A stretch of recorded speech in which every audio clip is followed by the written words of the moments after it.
नमस्कार। चलिए आज हम सब मिलकर मंगल ग्रह की एक अविश्वसनीय कहानी सुनते हैं। हम देखेंगे कि ये ग्रह कैसे बना और इसकी सतह पर हमारा भविष्य कैसा हो सकता है। तो चलिए शुरू करते हैं एक बहुत ही दिलचस्प सवाल से। क्या मंगल हमेशा से ऐसा ही लाल रेगिस्तान था जैसा आज दिखता है? इसी सवाल का जवाब हमारे इस पड़ोसी ग्रह के पूरे इतिहास के राज खोलेगा। देखिए, इसका जवाब जानने के लिए हमें टाइम में पीछे जाना पड़ेगा, बहुत पीछे। करीब करीब 4 अरब साल पहले की बात है, जब मंगल ग्रह आज जैसा बिल्कुल नहीं था, बल्कि चौंकाने वाला रूप से एकदम अलग था। तो कहानी शुरू होती है 4.6 अरब साल पहले। हमारे सौर मंडल की धूल और गैस से मंगल का जन्म हुआ। बिल्कुल अपनी पृथ्वी की तरह ही छोटे छोटे पिंडों की अनगिनत टक्करों से यह बना था। सोचिए, शुरुआत में ये एक गर्म पिघली हुई दुनिया थी जो पूरी तरह ज्वालामुखियों से ढकी हुई थी। और ये देखिए, ये जो बदलाव आया ना, वो कितना बड़ा था ये यहाँ साफ दिखता है। एक तरफ प्राचीन मंगल जहाँ घना वायुमंडल था, गर्म तापमान, नदियां और महासागर थे, बिल्कुल एक युवा पृथ्वी की तरह।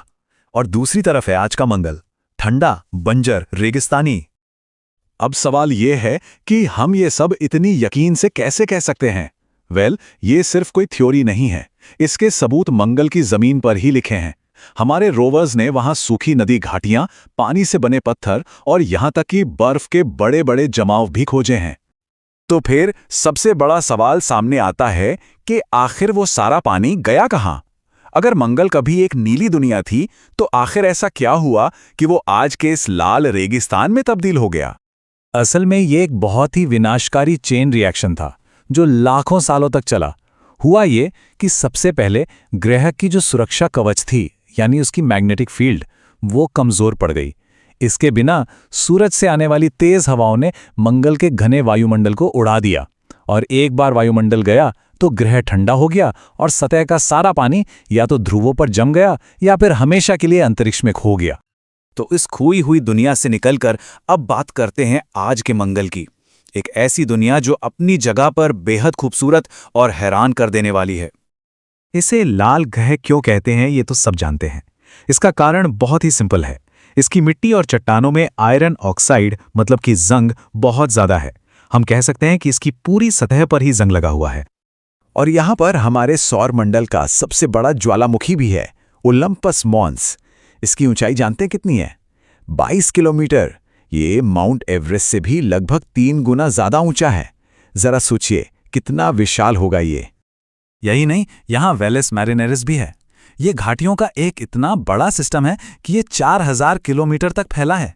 आसान भाषा में कहें तो ये पृथ्वी के ग्रैंड कैनियन से करीब 10 गुना बड़ा है। और हाँ, मंगल अकेला नहीं घूमता।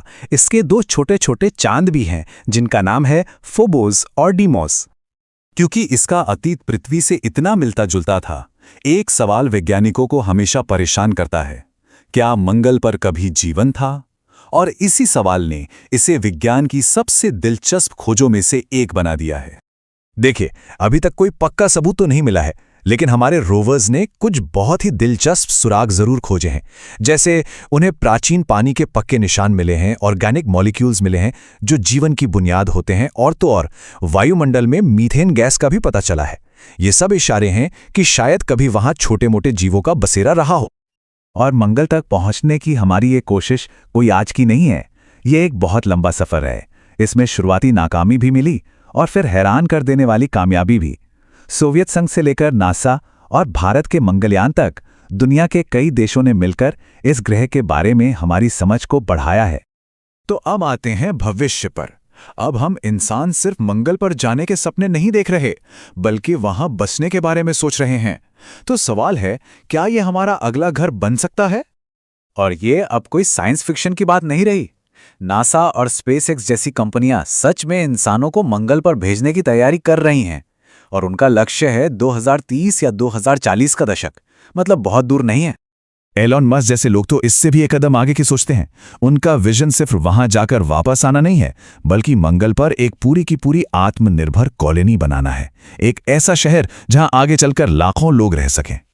तो मतलब साफ है, हमारा जो लॉन्ग टर्म गोल है वो सिर्फ वहां झंडा गाड़कर आना नहीं है, बल्कि एक दूसरी दुनिया पर एक नई जिंदगी बसाना है, जहां हमारी अपनी बस्तियां हों, बड़े बड़े रिसर्च सेंटर्स हों और शायद मानव सभ्यता की एक बिल्कुल नई शुरुआत हो। लेकिन मंगल की कहानी से हमें एक बहुत जरूरी सबक भी मिलता है। ये एक चेतावनी है। यह हमें दिखाता है कि अगर किसी ग्रह का वायुमंडल खत्म हो जाए तो वो कैसे पूरी तरह बर्बाद हो सकता है। और ये हमें अपने ग्रह, अपनी पृथ्वी की अहमियत समझाता है। तो आखिर में जब हम आसमान में उस लाल ग्रह को देखते हैं तो यह हमें एक बहुत बड़े सवाल के सामने लाकर खड़ा कर देता है।